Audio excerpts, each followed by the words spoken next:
بسم اللہ الرحمن الرحیم۔ السلام علیکم، ویلکم ٹو مائی مسبان یوٹیوب چینل۔ تو آج میں اپنی بہنوں اور بھائیوں کے ساتھ ہار شنگار کے بینیفٹس کے فائدے اس ویڈیو میں شیئر کرنے جا رہی ہوں۔ اس لیے اگر آپ اس ویڈیو پر آج نہیں آئے ہیں میرے چینل پر تو آپ جلدی سے جو آپ کو ریڈ کلر کا بٹن نظر آ رہا ہے اس کے اوپر کلک کر دیں اور ساتھ میں بیل آئیکن کو بھی پریس کر لیں تاکہ جو بھی نئی ویڈیو اپلوڈ کی جائے وہ اپڈیٹ آپ تک پہنچتی رہے۔ اگر آپ میرے پہلے سے سبسکرائبر ہیں تو میں آپ کی دل سے بے حد شکر گزار ہوں۔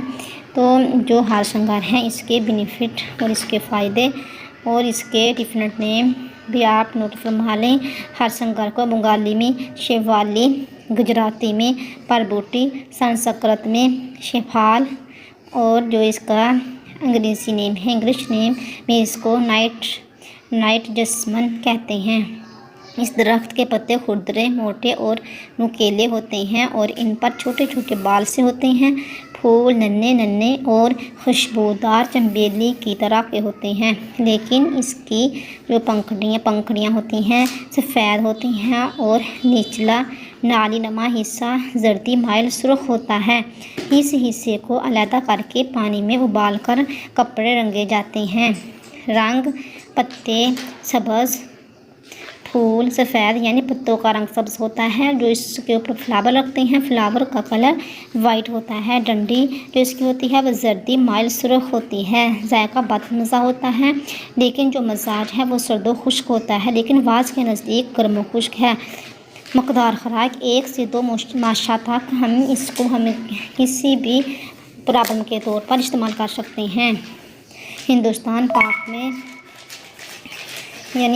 پاکستان میں ہر جگہ پایا جاتا ہے۔ سینٹرل انڈیا کے جنگلات میں خود رو پیدا ہوتا ہے یعنی وہ خود بخود پیدا ہو جاتا ہے۔ اس کے پتوں کو ادرک کے ہمراہ پانی میں پیس کر دینا پرانے بخار کے لیے بہت یوزفل ہے۔ خونی بواسیر کے لیے پھول رات کو پانی میں بھگو کر صبح زلال پلاتے ہیں۔ تازہ پتوں کا رس شیرخوار بچوں کے لیے بے ضرر مسحل ہے۔ گوند اور جڑ مقوی باحیہ ہے۔ پھول کپڑا رنگنے کے کام آتا ہے یعنی جو اس کو پھول لگتا ہے اس سے کپڑے کو کلر دیا جاتا ہے۔ تو میں نے آپ کے ساتھ اس ویڈیو میں ہار شنگار کے بینیفٹس کے فائدے اور اس کا طریقہ استعمال شیئر کیا۔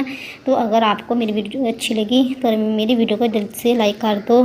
تو ملیں گے نیکسٹ ویڈیو میں اور میری ویڈیو کو اپنے ریلیٹیو میں اپنے فرینڈس میں اپنے جانے والوں میں بھی ضرور شیئر کر دینا۔ اوکے، خدا حافظ۔